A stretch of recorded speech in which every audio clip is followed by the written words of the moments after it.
Hey guys, Steve here, who took my dice. Welcome back to the channel. So first off, I kind of feel a little weird right now. I may put out a video called Let's Fix Inquisition, and not a couple weeks later, Games Workshop comes out with the Agents of Imperium list that they dropped today. I say list, it's not really that. So Monday, February 13th, that'd be today, Games Workshop put out the Agents of Imperium collection, let's say. They took basically all the stuff: Assassins, Inquisition, your Navy Imperial Breachers, your Rogue Trader and Rogue Traders, Voidsmen at Arms, put them all into some sort of collection, all the rules for using them. Your Assassins can be used on their own. They are an HQ choice in this. They don't get warlord traits. Inquisition still have all their query abilities and ability to use whatever transport they want. You can only have one Inquisitor at a time. A bunch of other cool stuff. There's lots of pros and cons to this. Well, more cons than pros, but there's some cool stuff. So first off, the pros: it is free and available, and you're not waiting for a White Dwarf. You're not waiting for another book. It's cool that they did this. Just got all of the cool Agents of Imperium out at once. We are missing the Arbites. I hate saying that word. It hurts so much. It's just the worst way to say that word. Arbite sounds so much better than Arbites. I don't know if that bothers anybody else. It bothers the hell out of me. But all the stuff in one place. It's really nice to have. It's great that it just was a nice little surprise. We're not, like I said, we're not waiting for a White Dwarf. We're not waiting for another book to come out. It seems Games Workshop is keeping their promise of not having any more army stuff in these sort of campaign slash style books like they did before. It's just it's just cool stuff to play the missions and the new style of play, but no army stuff. Very cool. Love that. The downside is that it doesn't actually fix anything that I talked about in my last video.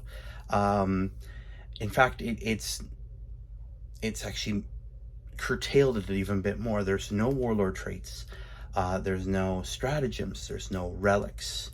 There's no rules of any kind other than the basic rules that, like I just talked about there, all those army specific rules, but nothing else. No warlord traits, nothing.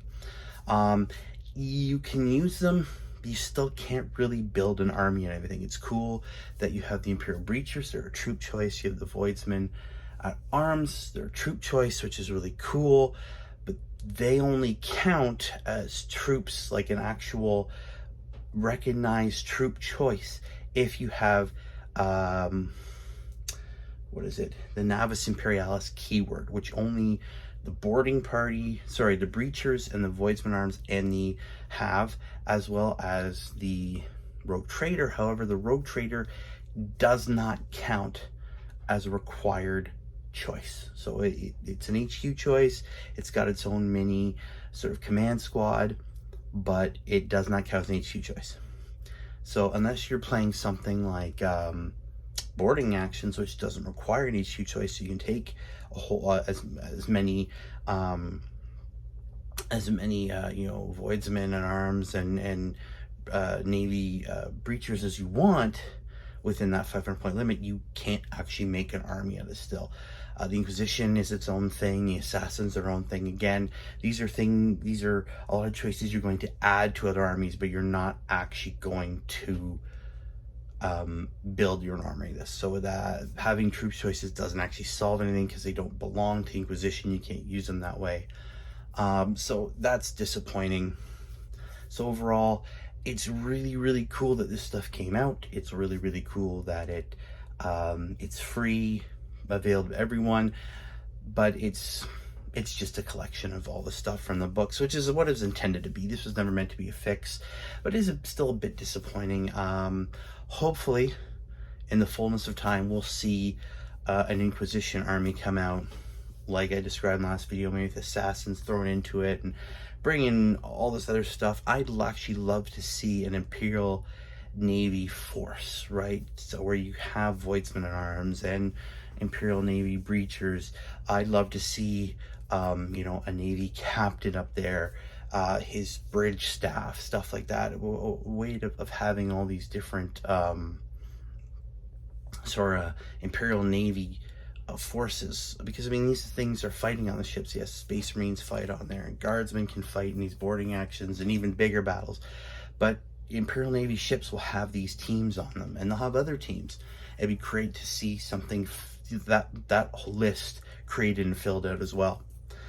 So I just want to give my 2 cents on that, let you guys know what I think about it.